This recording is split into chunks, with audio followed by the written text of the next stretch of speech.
Those are my neighbors taking off. It's early morning. Welcome to Wild Horse, about 70 miles north of Elko. So pretty much the middle of nowhere. The nearest town just north of here is Waihe, which is the middle of an Indian reservation. I'm actually on Indian land. It's run by the Bureau of Indian Management, the BIM. Hadn't even heard of them until very recently. Wild Horse is a large reservoir, and by the way, staying on BIM land, not BLM, BIM, is great because you save good money. Their rate for staying here is $6 a night. There's obviously no facilities. They do have trash pickup further up here. $30 a week, $75 a month. Now, why would anybody stay in a dry camping area for a month? Well, I have two neighbors, sort of. Both of these campers are unoccupied. And in fact, if I walk towards the water, past my camper, now you can see two more on another little inlet over there. And beyond that inlet, there is another spot, and I'll probably get photos of it when I take the kayak out. There is another area where there's probably about 24 campers that are just left sitting around, I assume during the week, so their owners can come out and recreate during the weekend. All the better reason that I'm here during the week and I can leave and go somewhere else for the weekend. It's beautiful scenery here. I suspect that these rocks are volcanic. I'm not certain, but it just has that feel about it. Don't see the layering that you see with the sedimentary rock very clearly. You can see the hill that is in the distance there. We're at about 6,200 feet. That hill is still got snow on it, and it looks like it's probably 9,000 to 10,000 feet. It's early morning, some clouds on the horizon, and being at 6,200, the temperature the last couple of days, my third day here, has been upwards of 90 in the afternoon, but not too bad.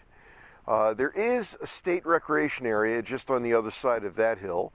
They get $15 a night, whereas it's $6 a night here, and there's still no there's no water, there's no anything. Actually, I think they have water over there, but not at the sites, generalized water. This road, which I'm right next to, gets maybe 30 cars an hour, maybe. Think about that number. That's one every 2 minutes. I've been talking for a couple of minutes, and there has not been a car that's come by. It's a beautiful area. I like it. I'm going to stay an extra day. I was thinking about doing just 2 nights here, but I think a third night is good. I'll show you around my campsite. The solar panels here, I've talked these up before. This is the Renogy solar panel. I got 103 amp hours yesterday. Have not even taken out the generator. Haven't needed it. Got long days here, good sunshine, and with 103 amp hours, it powers what I need. What do I need? Don't need air conditioning. It's not that warm. Even at 90, with the fans inside, it's been keeping the temperature in the 80s in the camper. This is my power center. I've got a couple of Trojan 105s. I have my inverter above that, and above that is the brain center. It's my AT&T Wi-Fi device. It's what allows me to have probably 10 meg connectivity here in the middle of nowhere. It's amazing to me that AT&T came into this area. Verizon is nowhere to be found. So this is one of those places where AT&T beat Verizon. There's another camper you can see over here, pointing out, a little bit of ways across the water. The water is nice and calm. By the way, this is my lazy man's way of setting up the Weber. Didn't feel like pulling out its stand, so I'm just using it on a tailgate. Why not? Something I learned about this lake, and I was at South Fork a couple of days ago, down in the Elko area. When the weather turns warm like it is now, the lakes turn green, and what that means is algae is building up. Tends to create a bit of an odor too. Not too objectionable yet, I don't think it's a health hazard. Although algae is known to cut off oxygen, I believe the term is it makes the lake atrophic. Those biologists out there can tell me whether I'm right or wrong on that. But when you have the lake turning green, it's not something I really want to go swimming in, but kayaking in it is fine. In fact, that's my plan. As soon as I'm done speaking with you, I'm going kayaking. After this, I plan on heading north towards Hawaii and getting up into Idaho. I've got a whole bunch of stuff to do in Idaho during August and September. I'm actually recording this. Oh, here goes the vehicle. First vehicle.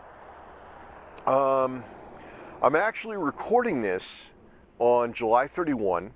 It's hard to believe that we're this deep into summer. And by the way, that's about when these lakes turn green. They get warm, they get into the 70s. It's warm enough to swim in, but I don't know. I'm not sure I would with all that algae beginning to build up. So anyway, I'll be up in Idaho. I've got a lot of stuff to share with you. More stuff from Freedom Fest. I was pretty excited about the post with Marilyn Singleton. She had information about Medicare that I think is pretty important. So I'd encourage you, if you haven't checked it out, do check it out. And I'll have more things coming up there, medical, investment related, things like that. But for me, I'm just going to keep sharing more RV stuff too. I've got a lot of stuff to get into from the San Rafael Swell and from Utah that is not up on the website yet. And again, this is as of July 31, 2019. You could easily be watching this video 3 years from now and all that stuff will be up. Anyway, Alan from RVAcrossAmerica.net, and we're going to call this /Wild Horse. So RVAcrossAmerica.net /Wild Horse. I'll give you a little bit on the backstory, fill you in on the kind of layout here and where I camped.